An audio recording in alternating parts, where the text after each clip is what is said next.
of the Rings of Power and the Third Age, in which these tales come to their end. Of old, there was Sauron the Maya, whom the Sindar in Beleriand named Gothaur. In the beginning of Arda, Melkor seduced him to his allegiance, and he became the greatest and most trusted of the servants of the enemy, and the most perilous, for he could assume many forms, and for long, if he willed, he could still appear noble and beautiful, so as to deceive all but the most wary. When Thangorodrim was broken, and Morgoth overthrown, Sauron put on his fair hue again, and did obeisance to Eonwe, the herald of Manwe, and abjured all his evil deeds. And some hold that this was not at first falsely done, but that Sauron in truth repented, if only out of fear, being dismayed by the fall of Morgoth, and the great wrath of the lords of the West.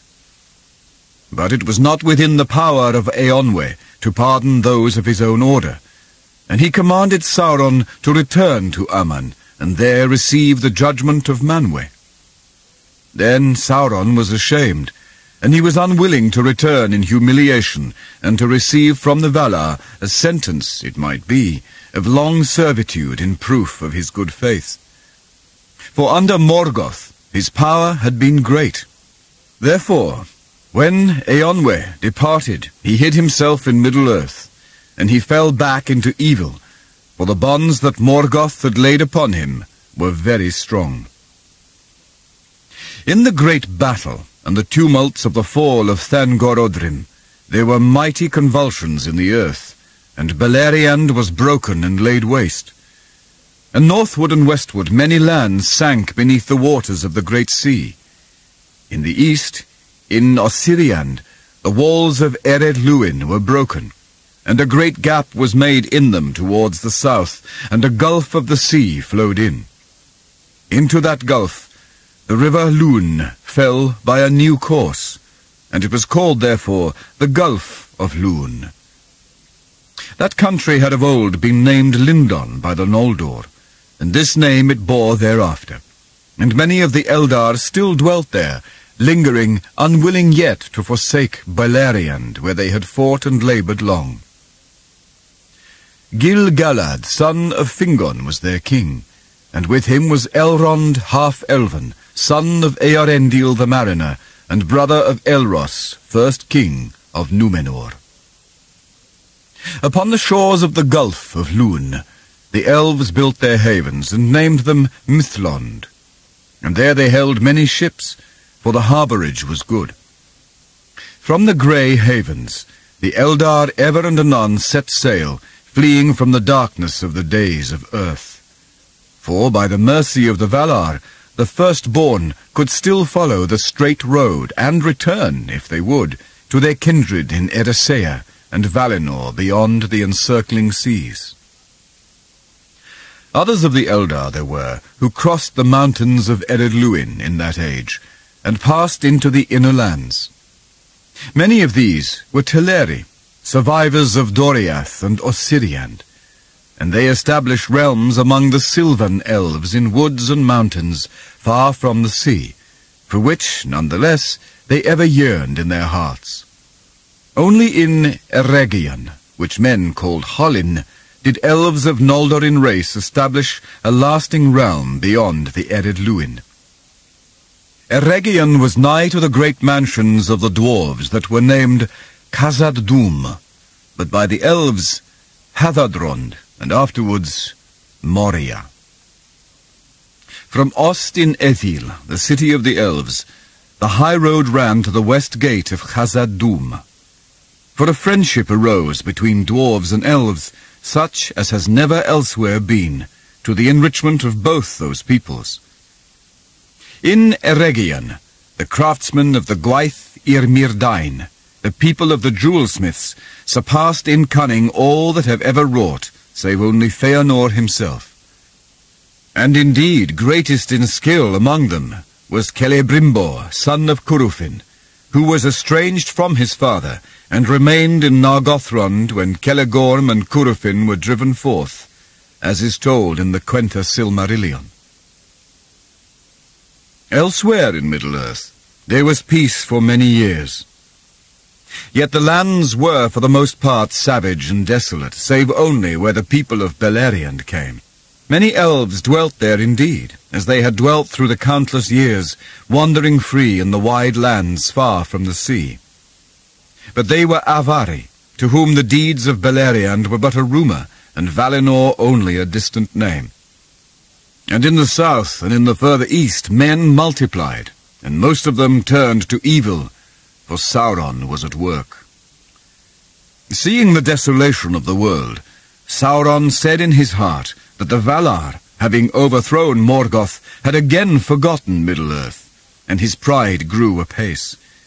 He looked with hatred on the Eldar, and he feared the men of Númenor, who came back at whiles in their ships to the shores of Middle-earth. But for long he dissembled his mind, and concealed the dark designs that he shaped in his heart. Men he found the easiest to sway of all the peoples of the earth. But long he sought to persuade the elves to his service, for he knew that the firstborn had the greater power, and he went far and wide among them, and his hue was still that of one both fair and wise. Only to Lindon he did not come, for Gil-galad and Elrond doubted him and his fair seeming, and though they knew not who in truth he was, they would not admit him to that land. But elsewhere the elves received him gladly, and few among them hearkened to the messengers from Lindon, bidding them beware. For Sauron took to himself the name of Anatar, the Lord of Gifts, and they had at first much profit from his friendship. And he said to them, "Alas for the weakness of the great! For a mighty king is Gil-galad, and wise in all lore is Master Elrond, and yet they will not aid me in my labours. Can it be that they do not desire to see other lands become as blissful as their own?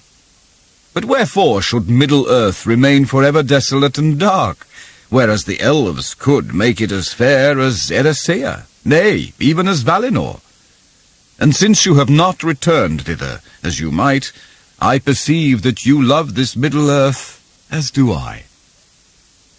Is it not then our task to labour together for its enrichment, and for the raising of all the elven kindreds that wander here untaught, to the height of that power and knowledge which those have who are beyond the sea?" It was in Eregion that the counsels of Sauron were most gladly received, for in that land the Noldor desired ever to increase the skill and subtlety of their works. Moreover, they were not at peace in their hearts, since they had refused to return into the west, and they desired both to stay in Middle-earth, which indeed they loved, and yet to enjoy the bliss of those that had departed. Therefore they hearkened to Sauron, and they learned of him many things, for his knowledge was great. In those days the smiths of Ostin-Edhil surpassed all that they had contrived before, and they took thought, and they made rings of power. But Sauron guided their labours, and he was aware of all that they did, for his desire was to set a bond upon the elves, and to bring them under his vigilance. Now the elves made many rings, but secretly Sauron made one ring, to rule all the others, and their power was bound up with it, to be subject wholly to it, and to last only so long as it too should last. And much of the strength and will of Sauron passed into that one ring. For the power of the elven rings was very great, and that which should govern them must be a thing of surpassing potency. And Sauron forged it in the mountain of fire in the land of shadow. And while he wore the one ring, he could perceive all the things that were done by means of the lesser rings, and he could see and govern the very thoughts of those that wore them. But the elves were not so likely to be caught. As soon as Sauron set the one ring upon his finger, they were aware of him, and they knew him, and perceived that he would be master of them, and of all that they wrought. Then in anger and fear they took off their rings. But he, finding that he was betrayed and that the elves were not deceived, was filled with wrath. And he came against them with open war, demanding that all the rings should be delivered to him, since the elven smiths could not have attained to their making without his law and counsel. But the elves fled from him, and 3 of their rings they saved, and bore them away, and hid them. Now these were the 3 that had last been made, and they possessed the greatest powers. Narya, Nenya, and Vilya they were named, the rings of fire, and of water, and of air, set with ruby, and adamant, and sapphire. And of all the elven rings, Sauron most desired to possess them, for those who had them in their keeping could ward off the decays of time, and postpone the weariness of the world. But Sauron could not discover them, for they were given into the hands of the wise, who concealed them and never again used them openly, while Sauron kept the ruling ring. Therefore the 3 remained unsullied, for they were forged by Celebrimbor alone, and the hand of Sauron had never touched them. Yet they also were subject to the One.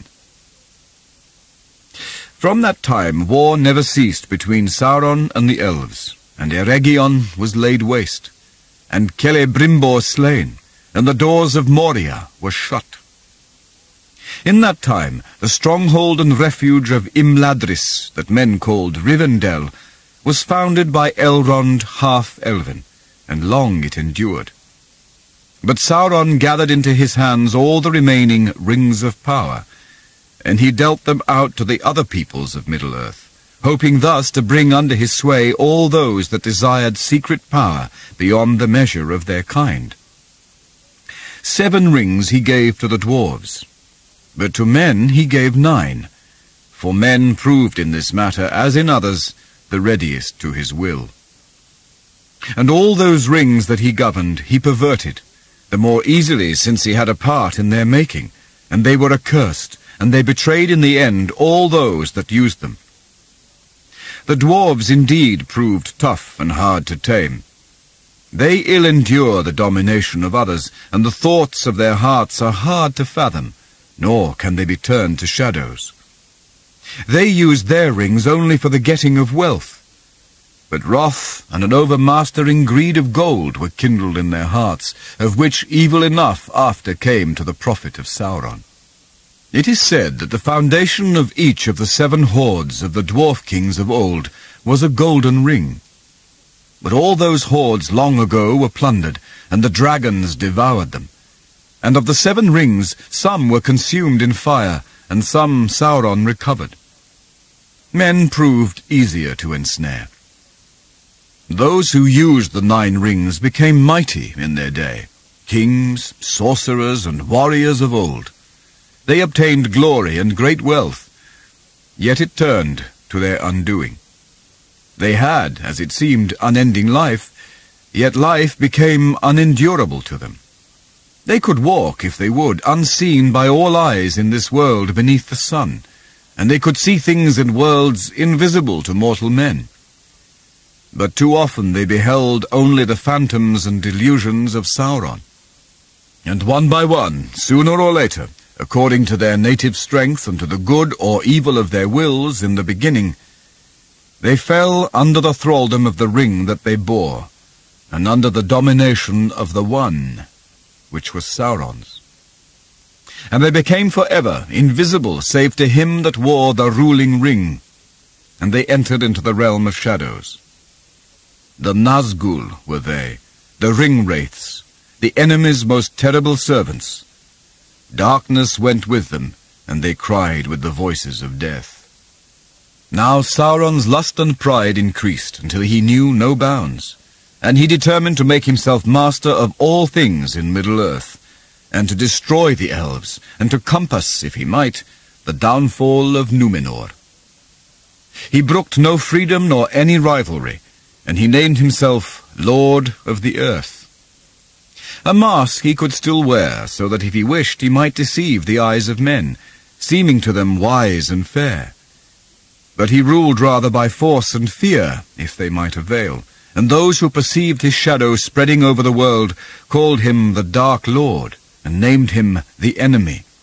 And he gathered again under his government all the evil things of the days of Morgoth that remained on earth or beneath it. And the orcs were at his command and multiplied like flies. Thus the Black Years began, which the elves call the Days of Flight. In that time many of the elves of Middle-earth fled to Lindon, and thence over the seas never to return, and many were destroyed by Sauron and his servants.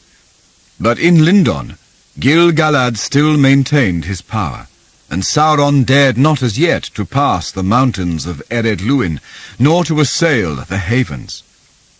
And Gil-galad was aided by the Númenóreans. Elsewhere Sauron reigned, and those who would be free took refuge in the fastnesses of wood and mountain, and ever fear pursued them. In the east and south, well nigh all men were under his dominion, and they grew strong in those days, and built many towns and walls of stone. And they were numerous and fierce in war, and armed with iron. To them Sauron was both king and god, and they feared him exceedingly, for he surrounded his abode with fire. Yet there came at length a stay in the onslaught of Sauron upon the westlands. For, as is told in the Akallabeth, he was challenged by the might of Númenor. So great was the power and splendor of the Númenóreans in the noontide of their realm, that the servants of Sauron would not withstand them, and hoping to accomplish by cunning what he could not achieve by force, he left Middle-earth for a while, and went to Númenor as a hostage of Tarkalion the king. And there he abode, until at the last by his craft he had corrupted the hearts of most of that people, and set them at war with the Valar, and so compassed their ruin, as he had long desired. But that ruin was more terrible than Sauron had foreseen, for he had forgotten the might of the lords of the west in their anger. The world was broken, and the land was swallowed up, and the seas rose over it, and Sauron himself went down into the abyss. But his spirit arose, and fled back on a dark wind to Middle-earth, seeking a home. There he found that the power of Gil-galad had grown great in the years of his absence, and it was spread now over wide regions of the north and west, and had passed beyond the misty mountains and the great river, even to the borders of Greenwood the Great, and was drawing nigh to the strong places where once he had dwelt secure. Then Sauron withdrew to his fortress in the Black Land, and meditated war. In that time, those of the Númenóreans who were saved from destruction fled eastward, as is told in the Akallabeth. The chief of these were Elendil the Tall, and his sons Isildur and Anarion. Kinsmen of the king they were, descendants of Elros, but they had been unwilling to listen to Sauron, and had refused to make war on the lords of the west. Manning their ships with all who remained faithful, they forsook the land of Númenor ere ruin came upon it. They were mighty men, and their ships were strong and tall, but the tempests overtook them, and they were borne aloft on hills of water even to the clouds, and they descended upon Middle-earth like birds of the storm. Elendil was cast up by the waves in the land of Lindon, and he was befriended by Gil-galad. Thence he passed up the river Hlun, and beyond Ered Luin he established his realm, and his people dwelt in many places in Eriador, about the courses of the Lune and the Baranduin. But his chief city was at Anúminas, beside the water of Lake Nenúial. At Fornost, upon the North Downs, also the Númenóreans dwelt, and in Cardolan, and in the hills of Rudawar. And towers they raised upon Emin Beraid, and upon Amansul, and there remain many barrows and ruined works in those places, but the towers of Emin Beraid still look towards the sea. Isildur and Anarion were borne away southwards, and at the last they brought their ships up the great river Anduin, that flows out of Rovanion into the western sea in the bay of Belfalas. and they established a realm in those lands that were after called Gondor, whereas the northern kingdom was named Arnor. Long before, in the days of their power, the mariners of Númenor had established a haven and strong places about the mouths of Anduin, in despite of Sauron in the Black Land that lay nigh upon the east. In the later days to this haven came only the faithful of Númenor, and many therefore of the folk of the coastlands in that region were in whole or in part akin to the elf friends and the people of Elendil, and they welcomed his sons. The chief city of the southern realm was Osgiliath, through the midst of which the great river flowed. And the Númenorians built there a great bridge, upon which there were towers and houses of stone wonderful to behold, and tall ships came up out of the sea to the quays of the city. Other strong places they built also upon either hand. Minas Ithil, the tower of the rising moon, eastward upon a shoulder of the mountains of shadow, as a threat to Mordor. And to the westward, Minas Anor, the tower of the setting sun, at the feet of Mount Mindoluin, as a shield against the wild men of the dales. In Minas Ithil was the house of Isildur, and in Minas Anor the house of Anarion. But they shared the realm between them, and their thrones were set side by side in the great hall of Osgiliath. These were the chief dwellings of the Númenorians in Gondor. But other works marvellous and strong they built in the land in the days of their power, at the Argonath, and at Aglarond, and at Erech, and in the circle of Agrenost, which men called Isengard. They made the pinnacle of Orthanc of unbreakable stone. Many treasures and great heirlooms of virtue and wonder the exiles had brought from Númenor, and of these the most renowned were the 7 stones and the white tree. The white tree was grown from the fruit of Nimloth the Fair, that stood in the courts of the king at Armenelos in Númenor, ere Sauron burned it. And Nimloth was in its turn descended from the tree of Tirion, that was an image of the eldest of trees, white Telperion, which Yavanna caused to grow in the land of the Valar. The tree, memorial of the Eldar and of the light of Valinor, was planted in Minas Ithil before the house of Isildur, since he it was that had saved the fruit from destruction. But the stones were divided. 3 Elendil took, and his sons each 2. Those of Elendil were set in towers upon Emin Beraid, and upon Amon Sul, and in the city of Anúminas. But those of his sons were at Minas Ithil, and Minas Anor, and at Orthanc, and in Osgiliath. Now these stones had this virtue, that those who looked therein might perceive in them things far off, whether in place or in time.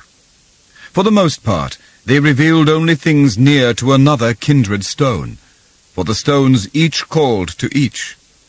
But those who possessed great strength of will and of mind might learn to direct their gaze whither they would. Thus the Númenorians were aware of many things that their enemies wished to conceal, and little escaped their vigilance in the days of their might. It is said that the towers of Emin Beraid were not built indeed by the exiles of Númenor, but were raised by Gil-galad for Elendil his friend. And the seeing stone of Emin Beraid was set in Elostirion, the tallest of the towers. Thither Elendil would repair, and thence he would gaze out over the sundering seas, when the yearning of exile was upon him. And it is believed that thus he would at whiles see far away even the tower of Avalone upon Eressëa, where the master stone abode, and yet abides. These stones were gifts of the Eldar to Amandil, father of Elendil, for the comfort of the faithful of Númenor in their dark days, when the elves might come no longer to that land under the shadow of Sauron. They were called the Palantiri, those that watch from afar. But all those that were brought to Middle-earth long ago were lost. Thus the exiles of Númenor established their realms in Arnor and in Gondor.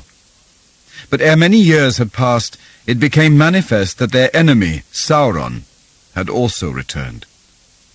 He came in secret, as has been told, to his ancient kingdom of Mordor, beyond the Ephel Duath, the Mountains of Shadow, and that country marched with Gondor upon the east.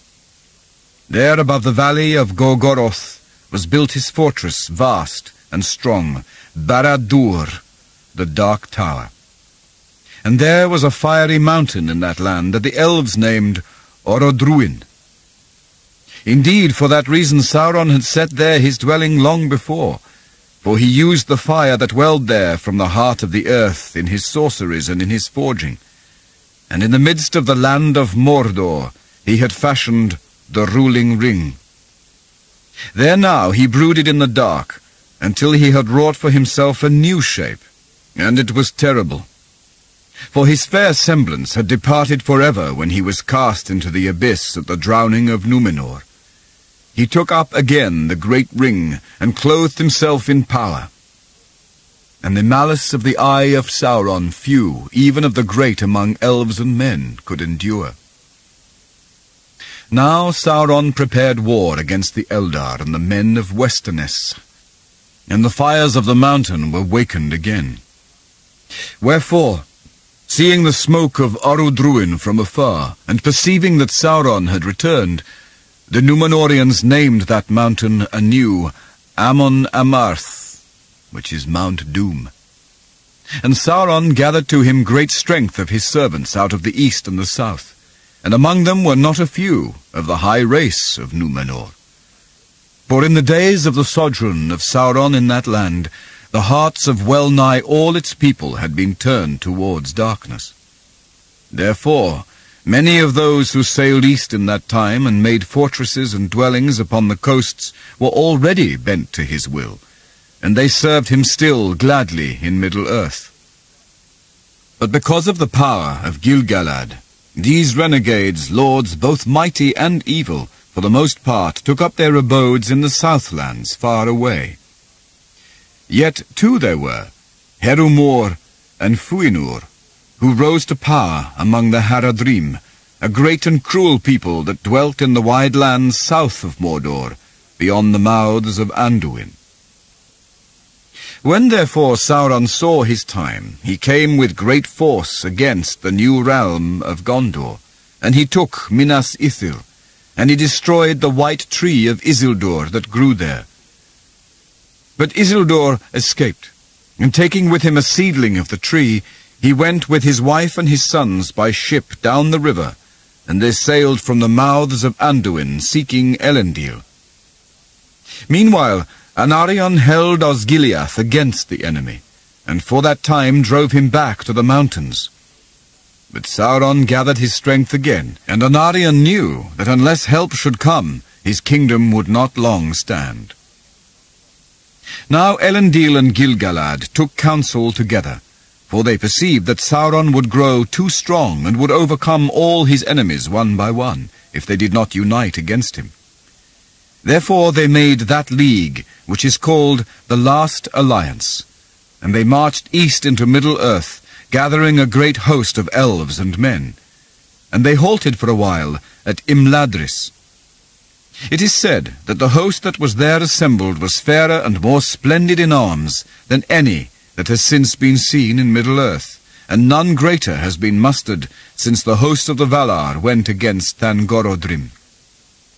From Imladris they crossed the misty mountains by many passes, and marched down the river Anduin, and so came at last upon the host of Sauron on Dagorlad, the battle-plain, which lies before the gate of the Black Land. All living things were divided in that day, and some of every kind, even of beasts and birds, were found in either host, save the elves only. They alone were undivided, and followed Gil-galad. Of the dwarves few fought upon either side, but the kindred of Durin of Moria fought against Sauron. The host of Gil-galad and Elendil had the victory, for the might of the elves was still great in those days, and the Númenóreans were strong and tall and terrible in their wrath. Against Aeglas, the spear of Gil-galad, none could stand, and the sword of Elendil filled orcs and men with fear, for it shone with the light of the sun and of the moon, and it was named Narsil. Then Gil-galad and Elendil passed into Mordor and encompassed the stronghold of Sauron, and they laid siege to it for 7 years, and suffered grievous loss by fire and by the darts and bolts of the enemy, and Sauron sent many sorties against them.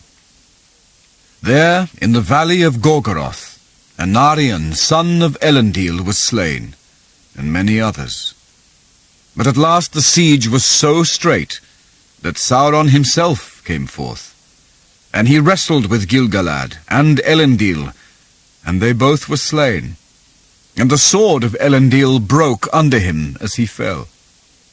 But Sauron also was thrown down, and with the hilt shard of Narsil, Isildur cut the ruling ring from the hand of Sauron, and took it for his own. Then Sauron was for that time vanquished, and he forsook his body, and his spirit fled far away, and hid in waste places, and he took no visible shape again for many long years. Thus began the third age of the world, after the eldest days and the black years. And there was still hope in that time, and the memory of mirth, and for long the white tree of the Eldar flowered in the courts of the kings of men, for the seedling which he had saved, Isildur planted in the citadel of Anor, in memory of his brother, ere he departed from Gondor. The servants of Sauron were routed and dispersed, yet they were not wholly destroyed. And though many men turned now from evil and became subject to the heirs of Elendil, yet many more remembered Sauron in their hearts, and hated the kingdoms of the west. The Dark Tower was levelled to the ground, yet its foundations remained, and it was not forgotten. The Númenóreans indeed set a guard upon the land of Mordor, but none dared dwell there because of the terror of the memory of Sauron, and because of the mountain of fire that stood nigh to Barad-dûr. And the valley of Gorgoroth was filled with ash. Many of the elves, and many of the Númenóreans and of men who were their allies, had perished in the battle and the siege. And Elendil the Tall, and Gil-galad the High King were no more. Never again was such a host assembled, nor was there any such league of elves and men. For after Elendil's day, the two kindreds became estranged. End of Side 3.